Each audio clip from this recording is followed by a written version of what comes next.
Special report में एक बार फिर से आपका स्वागत है। और अब जो खबर हम आपको दिखाने जा रहे हैं वो आपके रोंगटे खड़े कर देगी। सनसनीखेज मर्डर की यह खबर है।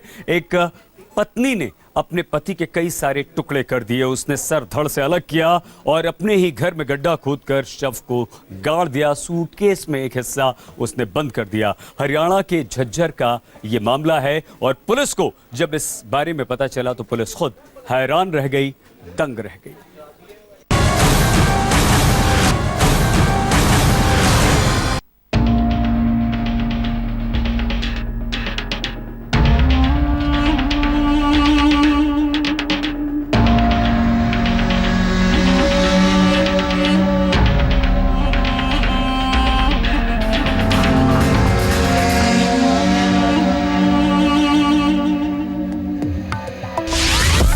एक पत्नी ने किया पति का सबसे खौफनाक मर्डर।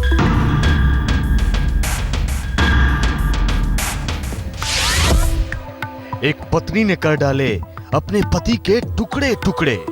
सूटकेस में, तसले में और इसकी गर्दन कमरे में फर्श के नीचे दबी हुई थी।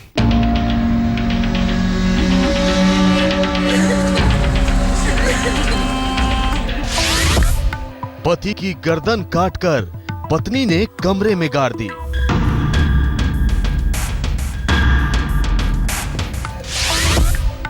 पति की लाश को सूटकेस में भरकर बेड में छुपा दिया।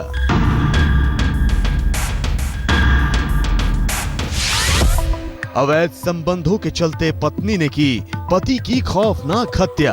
कारण इस औरत के अवैध संबंध, यही कारण था इनका कि ये मान नहीं रही थी।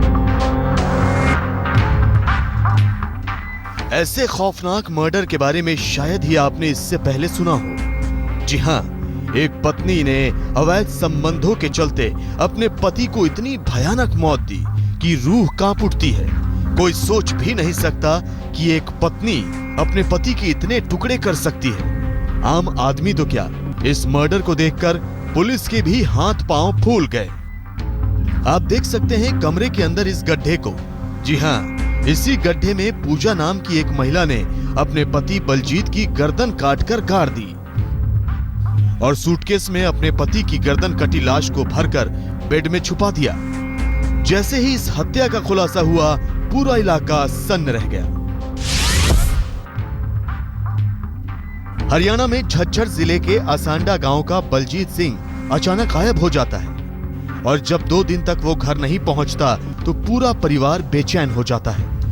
बलजीत उन तमाम जगहों पर ढूंढा जाता है जहां उसकी उठबैठ थी। बलजीत को खोजने के लिए दिल्ली भी फोन लगाया जाता है। हम आपको बता दें कि बलजीत दिल्ली के किसी प्राइवेट जल विभाग में काम करता था, लेकिन वहां से पता लगता है कि 2 दिन से वो ड्यूटी पर आया ही नहीं। परसों सुबह से शाम तक दिखाई नहीं दिया। सुबह भी एक केबल वाला यहाँ 1 घंटा वेट करके गया, दरवाज़ा खोला नहीं गया।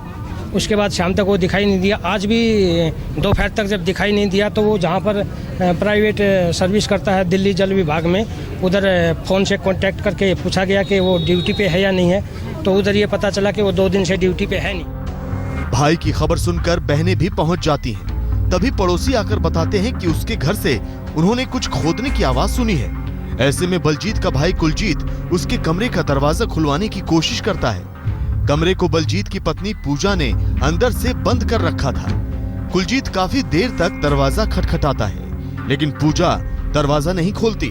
फिर बलजीत की बहनें पड़ोसियों को इकट्ठा करती है और जब कमरे का दरवाजा खुलता है तो पूजा की वो हैवानियत सामने आती है जिसे देखकर हर कोई दंग रह जाता है। पुलिस को कुलजीत की तरफ से सूचना मिली थी कि उसके उसकी भाई की बीवी ने मर्डर कर दिया है। हमें इसके कुलजीत के सूचना के आधार पर जब यहाँ आए तो बलजीत की डेड बॉडी अलग अलग टुकड़ों में मिली है। सूटकेस में, तसले में और इसकी गर्दन कमरे में फर्श के नीचे दबी हुई थी। बलजीत की लाश अलग अलग टुकड़ों में मिलती है। पुलिस को एक बैग में गणासा भी मिलता है। पुलिस पूजा को गिरफ्तार कर लेती है और लाश को पोस्टमार्टम के लिए भेज देती है। 16 मार्च 2012 को बलजीत और पूजा की शादी हुई थी। बलजीत के परिवार का कहना है कि पूजा के कई लोगों के साथ अवैध संबंध थे, जिसके चलते पूजा ने पहले भी कई बार अपने पति को जान से मारने की धमकी दी थी। यही नहीं, पूजा बलजीत को नशे की दवाइयां भी देती थी। कारण इस औरत के अवैध संबंध और उन्हीं के कारण इनके साथ में ज़्यादातर यही कारण था इनका कि ये मान नहीं रही थी और वो इसको रोकने की कोशिश कर रहा था। लेकिन ये पहले बहुत बार धमकी दिया, तेरे को मेरे तो इतने दोस्त हैं, मैं रास्ते में भी मरवा सकती हूँ, कहीं भी मरवा सकती हूँ। रिश्तों के इस सबसे खौफनाक कत्ल ने हरियाणा के झज्जर में सनसनी फैला दी है। बलजीत का परिवार रो रहा है, बहनें रो रही हैं। एक पत्नी ने पति का इतना खौफनाक कत्ल कर डाला, यकीन नहीं होता। झज्जर से सुरेंद्र के साथ आज तक ब्यूरो। हरियाणा के झज्जर में एक महिला ने अपने पति के टुकड़े टुकड़े कर दिए तो दिल्ली के बिंदापुर में एक महिला की लाश मिलने से सनसनी फैल गई। और यह मामला तब खुला जब कई दिनों से आ रही बदबू के लिए पुलिस ने घर का दरवाजा तोड़ा तो पुलिस हैरान रह गई। 30 साल की एक महिला का शव पुलिस को वहां से मिला।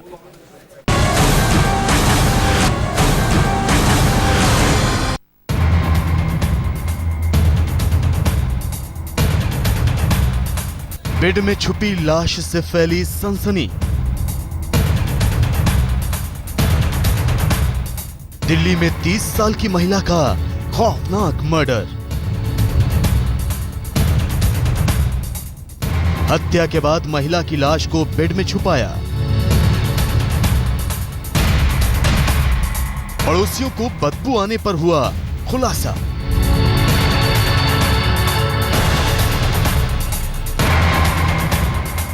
दक्षिणी पश्चिमी दिल्ली में बिंदापुर के सेवक पार्क इलाके में लोग परेशान हो जाते हैं। इलाके के मकान नंबर C16 के सेकंड फ्लोर से लोगों को भयंकर बदबू आती है। 100 नंबर पर बदबू की शिकायत की जाती है। पुलिस फ्लैट का दरवाजा तोड़कर अंदर घुसती है तो बदबू का राज खुलता है। जी हां, फ्लैट में किराए पर रहने वाली 30 साल की महिला की लाश बेड के अंदर सड़ रही थी। पुलिस भी देखकर हैरान रह जाती है। महिला का शव बेहद ही बदतर हालत में था। गाड़ी यहाँ पर उनकी जो महिला थी वो गाड़ी यहाँ पर उसकी पार्क थी और उसके बाद जब बहुत ज़्यादा बदबू आई तो लोगों ने पुलिस को कॉल किया। मकान मालिक यहाँ पे पहुँचे, पुलिस की टीम यहाँ पर पहुँची और उस सेकंड फ्लोर के दरवाजे को बाहर से तोड़ा गया। और तोड़ने के बाद जब अंदर पुलिस पहुंची तो साफ हो गया क्योंकि बदबू घर के अंदर बहुत ज़्यादा थी। फिर पुलिस ने आगे तफ्तीश की तो जो डबल बेड अंदर पड़ा हुआ था उसके अंदर से उस महिला की बॉडी निकली।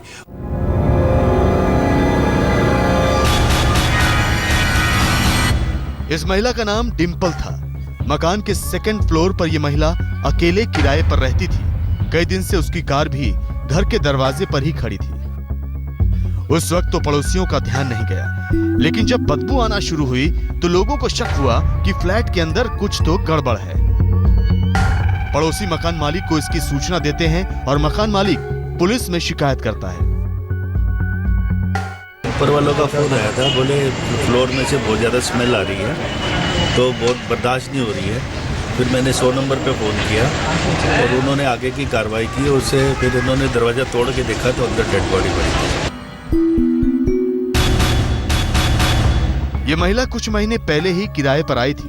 इसने किराए के एग्रीमेंट में अपने डॉक्यूमेंट भी दिए थे जिसमें उसका वोटर आईडी था, जिस पर मेहरौली का पता लिखा हुआ है। जिस तरह से महिला की बेड के अंदर लाश मिली है, पुलिस को शक है कि किसी ने बहुत ही बेरहमी से इसका कत्ल किया है। लाश को पोस्टमार्टम के लिए भेज दिया गया है और पुलिस इस महिला के परिजनों का पता लगाने में जुटी है।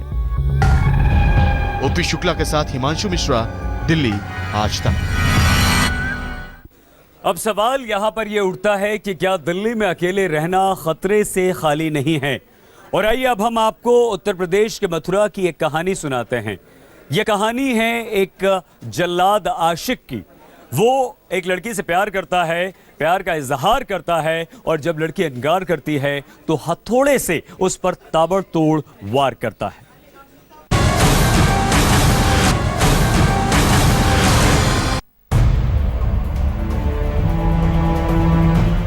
अस्पताल में पड़ी ये लड़की जब अपनी कहानी सुनाती है तो रोंगटे खड़े हो जाते हैं। ये कहानी है एक ऐसे सन की आशिक की जो एक तरफा इश्क में इससे शादी करना चाहता है और ये लड़की इनकार करती है तो सिर पर हथौड़े से वार करता है। तो आज हम एक जल्लाद और सन की आशिक का सनसनीखेज सच सुनाने जा रहे हैं। आइए सुनते हैं। शादी का प्रेशर डाल रहा था कि मुझे शादी करनी है जबरदस्ती। 2 साल से वैसे पीछे पड़ा है। मैं जानती हूँ वैसे तो उसे 5-6 साल से। सुबह से कह रहा था कि मैं वेट कर रहा हूँ तो आ जा बाहर, तो मैं आई नहीं।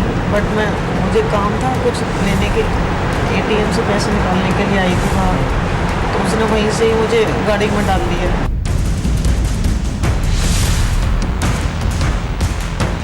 अकेली जगह पे उसने अटैक किया। गला भी दबाया मुझे मेरे दुपट्टे से। कहाँ से अटैक किया था आपको? कुछ हथौड़ा टाइप का था, इतना बड़ा।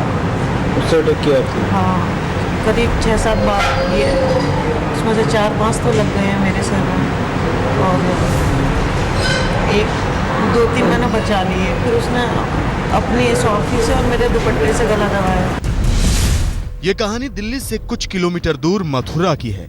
तौफीक कुरैशी नाम का एक लड़का करीब 2 सालों से इससे शादी के लिए पीछे पड़ा था और जब लड़की ने शादी से इनकार कर दिया तो उसने अपने दोस्तों के साथ मिलकर इनकार के बदले सजा देने का फैसला कर लिया। और जब ये लड़की ATM से पैसे निकालने निकली तो इसे उठाकर ले गया और दूर ले जाकर हथौड़े से वार किया। यह गनीमत रही कि कुछ लोग लड़की की चीखें सुनकर आ गए और उसकी जान बच गई। मदन गोपाल शर्मा, मथुरा, आज तक। स्पेशल रिपोर्ट में हम यहां पर रुकेंगे बस कुछ देर के लिए। लौट कर जब आएंगे तो आपको बताएंगे खिसियाया पाकिस्तान जूता फेंके। अब बने रहिए हमारे साथ और देखते रहिए स्पेशल रिपोर्ट। यह खबर पाकिस्तान से है। जी हां, खिसियाए पाकिस्तान ने भारतीय फिल्मों के जाने माने निर्देशक कबीर खान पर जूता फेंकने की कोशिश की है, उन्हें जूता दिखाया है। और आप जानते हैं कि पाकिस्तान के कराची एयरपोर्ट पर कबीर खान को जूता क्यों दिखाया गया? क्योंकि कबीर खान ने अपनी फिल्म फैंटम में हाफिज सईद को मुंबई हमलों का गुनहगार बताया था।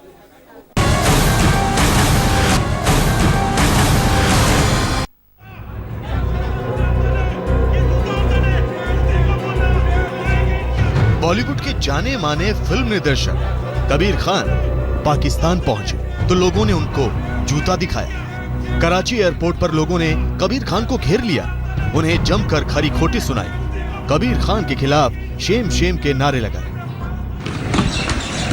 पाकिस्तान के खिलाफ फिल्में बनाकर आपको शर्म नहीं है? ऐसा ये हमारा मुल्क है, लोगों के खिलाफ फिल्म बनाओ। एजेंट भेज दिया हमारे मुल्क में, कत्ल वारत गरी मचा रखी है तुम लोगों ने। कलभूषण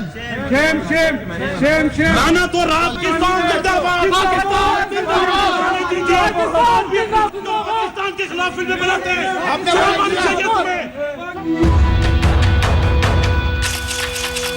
अब जरा कबीर खान की फैंटम फिल्म का ये सीन आपको दिखाते हैं। जी हाँ, 2008 मुंबई ब्लास्ट पर बनी फिल्म फैंटम में पाकिस्तान के आतंकी हाफिज सईद को हिंदुस्तान का गुनहगार बताया गया था और इसी की मिर्ची पाकिस्तानियों को लग गई। हाँ, तो दुख तो होता है कि इस किस्म के लोग आ रहे हैं, चीखें चिल्ला रहे हैं, लेकिन ऐसा नहीं है कि पूरे मुल्क में यही हो रहा था। बहुत लोग जो मैं जैसे मैंने कहा कॉन्फ्रेंस के लिए गया था मैं, बहुत लोगों ने मोहब्बत भी दिखाई और चाहते हैं लोग कि एक्चुअली लोगों में तो दोस्ती हो। आई डोंट थिंक कोई इंसान जो कॉमन मैन होता है, जो कॉमन सिटीजन होता है किसी भी मुल्क का, वो नहीं चाहता कि लड़ाई हो। ये पॉलिटिकल लॉबीज हैं जो ये सब कर रही हैं, लेकिन थोड़ा सा दुख होता है जब इस किस्म के हादसे हो जाते हैं। कबीर खान एक कार्यक्रम में हिस्सा लेने कराची गए थे और वहां से लाहौर जाने के लिए वो कराची एयरपोर्ट पर पहुंचे थे। तभी आतंकी हाफिज सईद के समर्थकों ने उन्हें घेर लिया। इन लोगों का आरोप है कि कबीर खान फैंटम जैसी फिल्में बनाकर पाकिस्तान को बदनाम कर रहे हैं। वो मुझे नहीं लगता कि ऐसा कुछ उन्होंने दिखा उस फिल्म के कि इस तरह से विरोध होना चाहिए एयरपोर्ट पे, इस तरह से नारेबाजी हो वहाँ पे, बिल्कुल गलत है। हमें जब गुलाम अली साहब का विरोध होता है तो भी मुझे तकलीफ होती है, कबीर खान के साथ बदतमीजी हुई तो भी मुझे तकलीफ हो रही है। पाकिस्तान के लोगों का अपमान है इसमें। तो क्या कट्टरपंथियों के आगे सजदा करने वाली पाकिस्तानी जनता को सिर्फ फैंटम जैसी फिल्में ही याद रहती हैं। भाईचारे की मिसाल बनी बजरंगी भाईजान नहीं। इससे यही जाहिर होता है कि पाकिस्तान अपनी असलियत सुनना नहीं चाहता। कराची से कसवर कलासरा के साथ आज तक ब्यूरो। स्पेशल रिपोर्ट में फिलहाल इतना ही, लेकिन देश और दुनिया की हर अहम खबर के लिए आप बने रहिए हमारे साथ और देखते रहिए आज तक। थोड़ी देर बाद भारत के विदेश सचिव एस जयशंकर और पाकिस्तान के विदेश सचिव एजाज चौधरी के बीच साउथ ब्लॉक में अहम बैठक होने वाली। पठानकोट हमले के बाद यह पहली विदेश सचिव स्तरीय वार्ता होगी।